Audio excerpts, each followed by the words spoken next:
begin.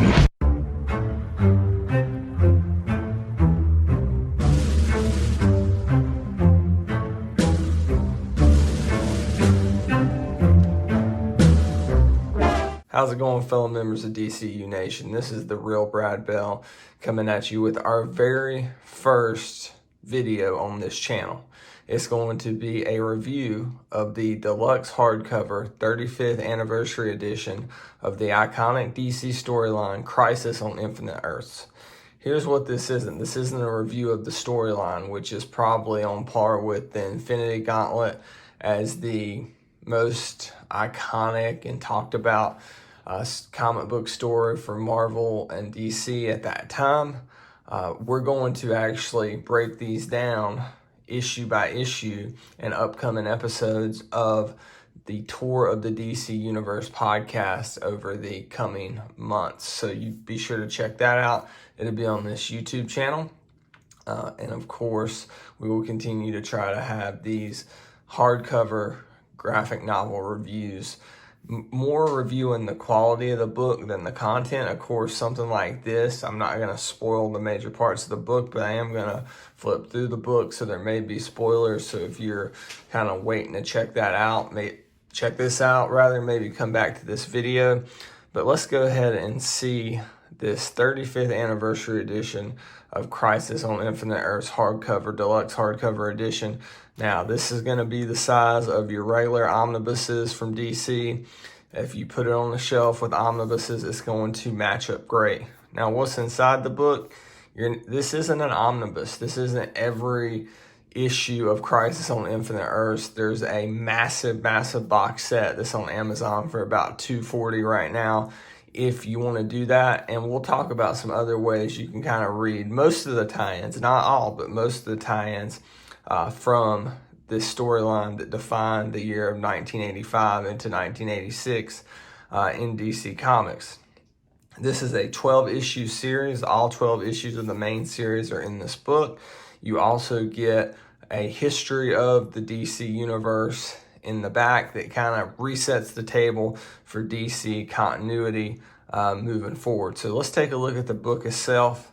You see you have a nice dust jacket.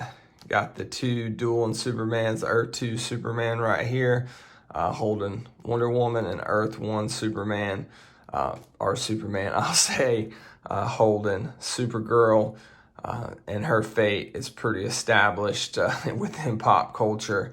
If you have done any research or just, heard anything about this story in passing. Let's look at the spine here. You see this is by the legendary Marv Wolfman and the uber talented, iconic artist of this time period, probably the artist that defined this time period the most, especially at DC, Mr. George Perez. I got the nice, you see this is not going to be that much of an older book. You got the nice new Circle DC logo here. Let's put it down. This is going to tell you that this book collects the 12 issues and that it is going to cover a history of the DC Universe at the back of the book. So 35 years ago, 35th anniversary edition. Let's go ahead here and let's pop off this dust jacket. I really like what they did with this cover here. Now, it is a wraparound cover, but what they did here, let me explain, is for this wraparound cover, they put what was the poster that came with a former release, a slipcover release of this book. It's been a while ago now. It wasn't even, there's an absolute of this book, but this predated the absolute. So you got your characters here. You got, so now I could not list. I mean, I know a lot about DC, not a doctor of DC like my co-host on the podcast, Jerry Reed, but you see you're going to be dealing with tons of characters in this book. So the top here, of course, you have Harbinger, Wonder Woman, Shazam, just to name a few, Earth 2 Superman, the Spectre. And then at the bottom, again, I thought that was Reverse Flash upon first look. No, it's Wally West Flash. And of course, the famous, now from the TV show and from this book, Barry Allen goes missing in Crisis. That's all derived. You have Alexander Luthor, one of the most underused villains of all Big Two comics there, the Psycho Pirate. So this is cool what they did by making that poster that was in the former slipcase edition, which is now hard to come by. I actually lost out on a bid on eBay for that, which is why I ended up picking this up, which I'm glad I did now. So let's kind of go ahead. Let's look through the book. Let's see what we got here. So I never read with the slip covers on here. I like to just kind of sit those aside, put them away from my toddler daughter so she doesn't bend it up, and then when I'm done reading, put it on there. So again, there's that iconic image from issue number 7. Tells you what you got here. Of course, you have Wolfman and Perez headlining things. You got the Jerry Siegel, Joe Shuster Superman credit. So awesome how it has the by special arrangement with the Jerry Siegel family. That's a whole legal fiasco. You have an introduction here. Now this introduction was from 1998. So this is when they were releasing a previous edition of the book. Here's one of my favorite characters from this book, Uncle Sam of the Freedom Fighters. Basically Abe Lincoln and Uncle Sam mashed together as a leader of an Earth X Justice League. Again, that's the type of spoilers you may see in this video. There's that iconic wraparound cover from issue 1 of Crisis. What I like about this too is that when you get from one chapter to the next, I should say one issue to the next, you do get the covers. I mean, it just depends on, usually DC and Marvel's pretty good about it, but sometimes when you have a collected edition, I know the old Dark Horse Star Wars trades were notorious about this. You would have all the covers in the back and they would just jam the story together. No, as somebody who wants to get to a stopping point in my reading with little kids, I got to sparse out my reading throughout the day. I like to know what issue I'm on. DC and Marvel usually do a good job. So you see this classic kind of 80s art. It's very on par with what you see in the Infinity Gauntlet with Marvel, which I know a lot of you maybe have read that story and have not read this one. If you haven't read this one and you're calling yourself a DC fan, shame on you. I was guilty of it. I knew what happened in this book, but I didn't sit down and read it until about a month ago. Pariah, he kind of serves as almost like a Silver Surfer. He's like a herald to the Anti-Monitor here. He appears whenever Earth is about to be swallowed up. If you watch the CW show, they had Tom Cavanaugh portray. I'm not going to go through like every page here, of course, but just kind of to get you started, you will see you have a ton of characters in this book that you may not be familiar with. And again, that was kind of the point of this book, was to clean up this mess of characters and make things easier for new readers. There's Lila Harbinger, Firebrand there, cool character. I'm gonna flip ahead a little. Here is an event called The Great Disaster. This is an action set piece that kind of kicks off this story. A lot of this was translated very well in the CW show, Earth 2 Superman. I really like the quality of the pages here. This is like high gloss. Of course, this was all released on, back in the day, newspaper like paper that was basically through in the comics industry what was used for the most part at Marvel and DC. I think DC may have stuck with it just based on my vague memory going into comic book shops in the early 90s. I think DC stuck with it maybe a little longer than Marvel did. Marvel went to high gloss first. This is the type of paper that most comic book collectors prefer. Just flipping through there. Not trying to be too spoilerific. This, you see the Losers in here that was later adapted. This is DC's The Losers. This was later adapted into a Vertigo title with the great Andy Diggle and Jock doing the art on that. Andy Diggle doing the story. And Diggle, of course, that story was adapted into a movie. Let's flip through here a little more. Man, there is the, call me the Monitor. He's really the anti-Monitor here in this story, but he is pretty wicked looking in this Crisis on Infinite Earths. Psycho Pirate gets pulled into this story and becomes almost like the biggest pawn, I would say, of the anti-Monitor. There's that iconic cover, the most iconic cover. I know I mentioned that earlier when I was talking about it in the credits at the beginning, but man, that's just... Perez did all the interiors and all the covers for this series, and there wasn't like a alternative cover gallery, so I think just the covers that he did spoke for the series. So now that we're kind of, this is about halfway through this book, let's kind of look at the binding. The quality of the hardcover is great. There you see the binding. This is what you're going to want right here if you're new to the hardcover game. And this is coming from guys like Omar, Near Mint Collection, and Jim over at Jim Mint Collectibles. Check them out. You got that nice little arch. That's what you want. So you have nice sewn binding here. It is, of course, the binding is glued to the book, which is the way that all your good omnibuses and deluxe hardcovers are going to be. But what I really like is they didn't do the big no-no of hardcover deluxe editions and omnibus editions, which is skip that and just glue all this to the page. That's what you don't want if you're new to this game. So let's just flip through a little bit here. I love that sound of those pages turning. You got Brainiac here. I think it's not Brainiac 5, but this is a new version of Brainiac that I believe came after a lot of the stuff that, I can't remember if the George Burns Superman was before or after this. So let's flip through the book, kind of get to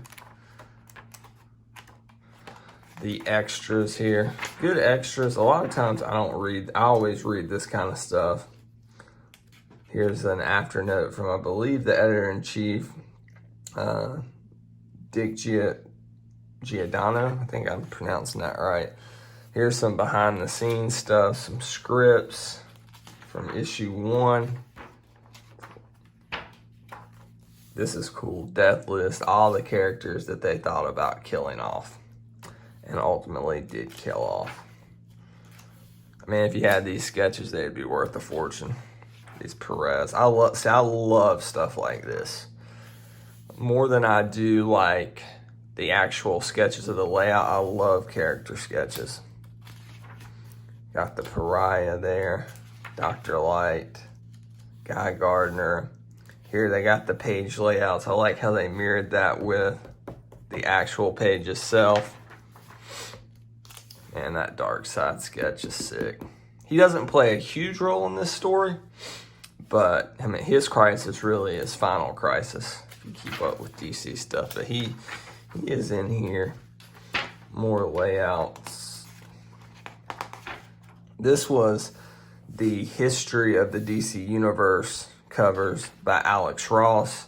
This is the back half of this book, and this kind of sets that up. This is from Marv Wolfman.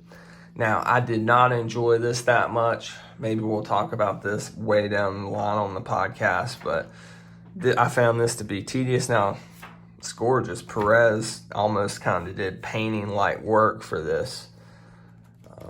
I love that Alex Ross cover, though. Let's go back to that. I don't feel like I gave that the time of day. Look at that. I mean, you got the Trinity here. Just, man, it's great with the green, the kryptonite coming from the fragments of Krypton.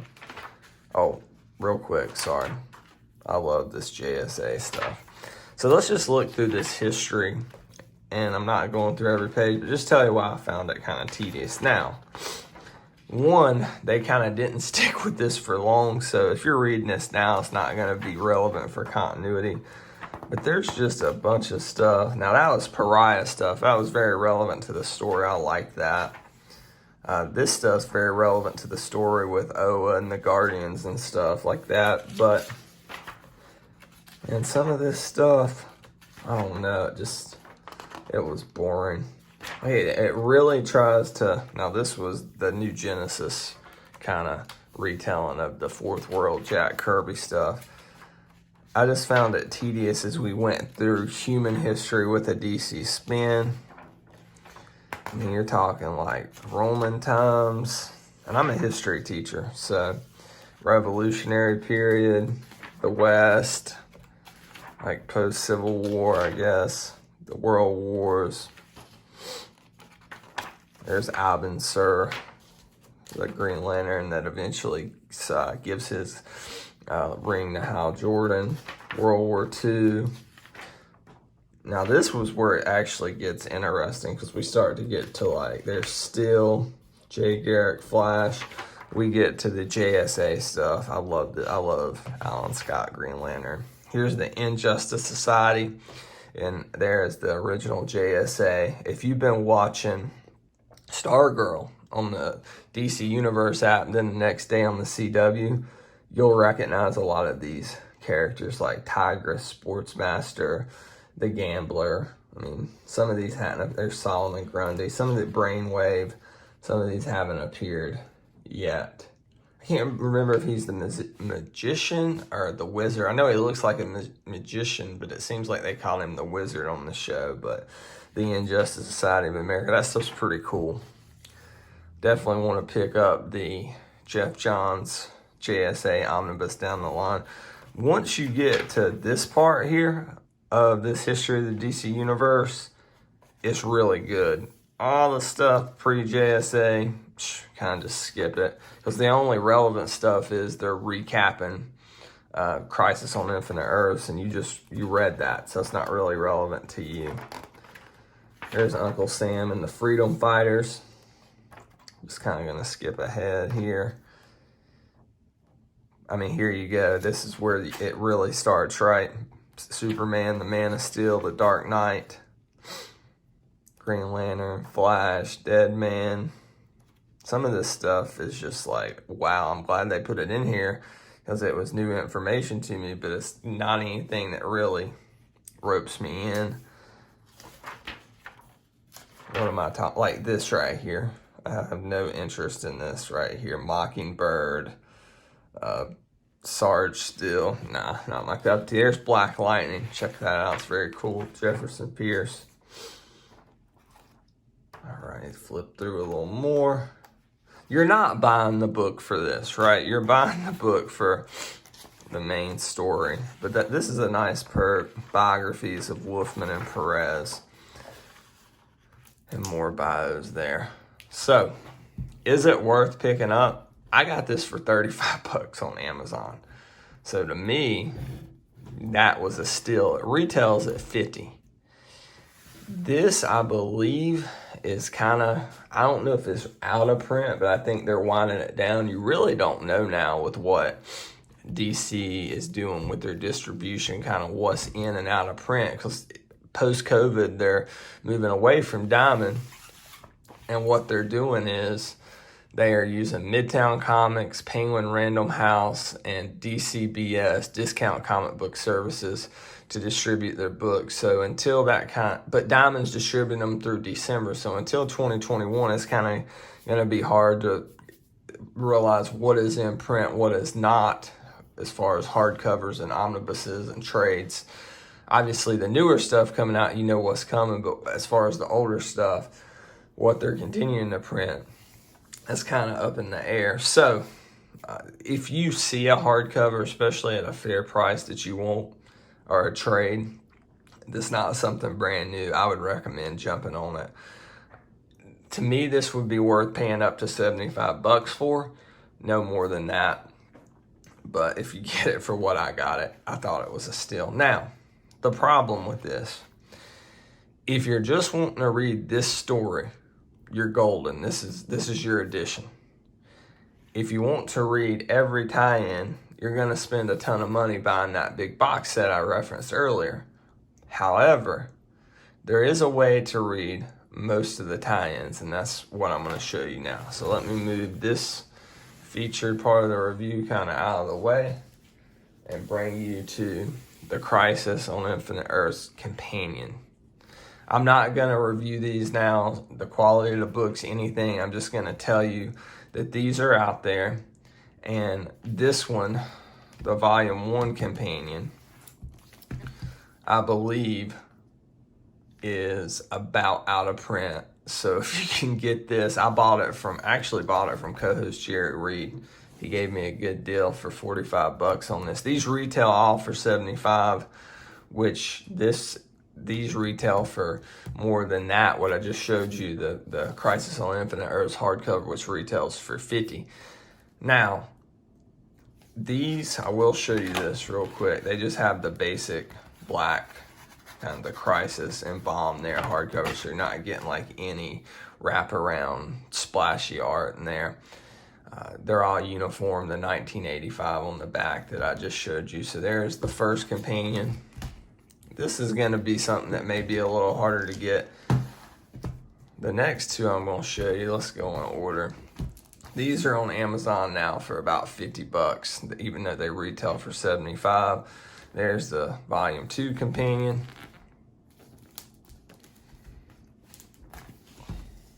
And here's I like this cover with Superman. Here's the Volume 3 companion.